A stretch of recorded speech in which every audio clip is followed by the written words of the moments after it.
हमारे जीवन में यही नहीं है, ना तो ज्ञान है हमें, हम बड़े ज्ञानी हो जाते हैं और बड़े ही बलवान हो जाते हैं। थोड़ा सा हमें धन मिल गया तो धनवान हो गए, थोड़ा सा हमें बल मिल गया, जिसके घर में 4 आदमी हो गए, 2 बलवान ही हो गया। निकले भक्तों ध्यान से सुनना, बलवान वो भी नहीं रहा जिसके 1 लाख पूत और 1.25 लाख नाती और जाघर दिया न पाती। और कब तक ये बल का प्रयोग करोगे? एक दिन तो जीवन का अंत होना ही है। इस भूधरा पर आपको ये मिला है और सब कुछ यहीं के यहीं धरा रह जाएगा भक्तों। आप कुछ भी नहीं ले जा सकते यहाँ से, कुछ भी। निकले हम चाहते क्या हैं? हम विश्राम चाहते हैं, हम आराम चाहते हैं, हमें आनंद चाहिए। भक्तों वो हमें नहीं प्राप्त होता है सच्चा।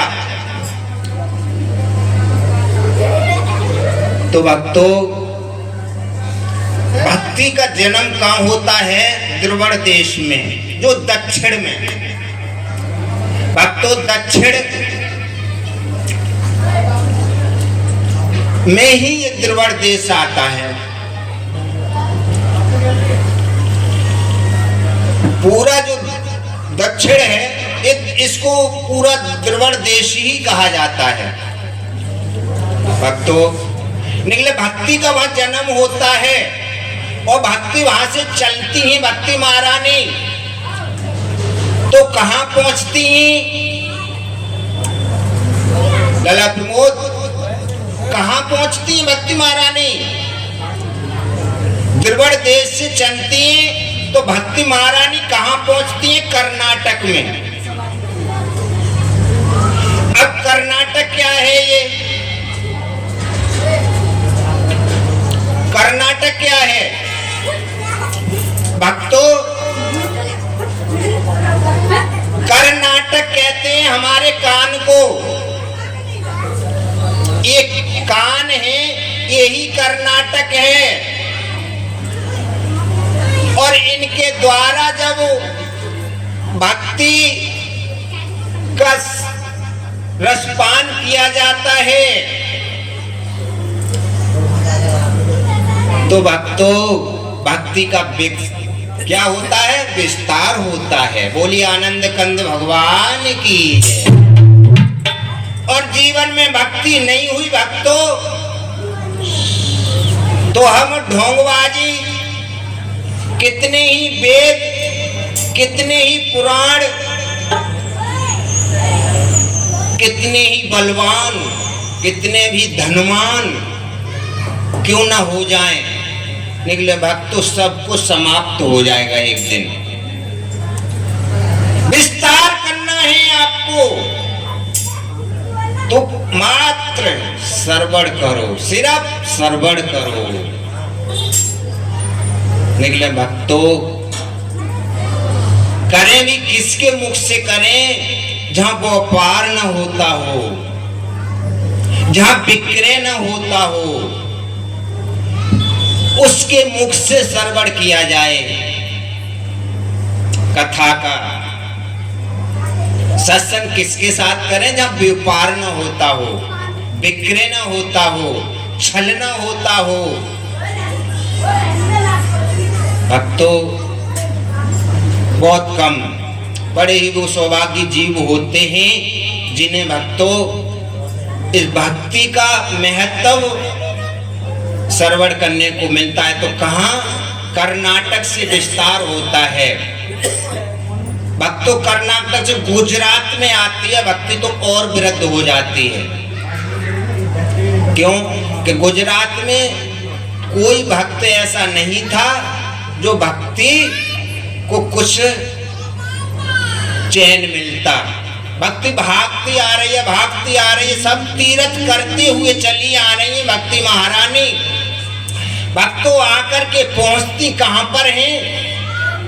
श्री वृंदावन धाम में जमुना जी के किनारे पर आकर के भक्ति हैं जो ब्रजमान होती हैं दिव्य सिंहासन पर, और भक्तों ज्ञान वैराग्य हैं जो उनके दोनों घुटनों पर लेटे हुए। कैसी अवस्था है? ऊर्ध्व अवस्था है। जैसे महाराज सन विरक्ति है ना, गहरी गहरी सांस से लेता है, उसको कहते हैं ऊर्ध्व अवस्था। लाखों दासियां भक्तों सेवा में ही भक्ति की, लेकिन भक्तों भक्ति महारानी बेचैन है, रो रही हैं। बाबा नारद को बीड़ा बजाते हुए जमुना जी के किनारे पर चले आ रहे हैं। तो सब जने बोलेंगे भक्तों, देखिए जो भी हम कहेंगे यहाँ से तो हम कुछ नहीं कहेंगे, ये संतों की वाणी है भक्तों, और संतों का प्रसाद है ये।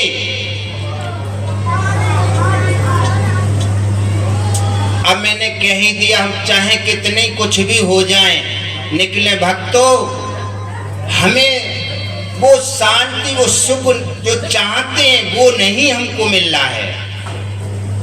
हकीकत तो यही है, सत्य तो यही है। हम चाहे कुछ भी करें तो सब जने अपनी वाणी को पवित्र करेंगे। श्रीमन नारायण नारायण नारायण, श्रीमन नारायण नारायण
जी का आशय कहने की ये है, कुछ न कर सको, कुछ न कर सको तो भगवान का नाम सर्वोपरि है।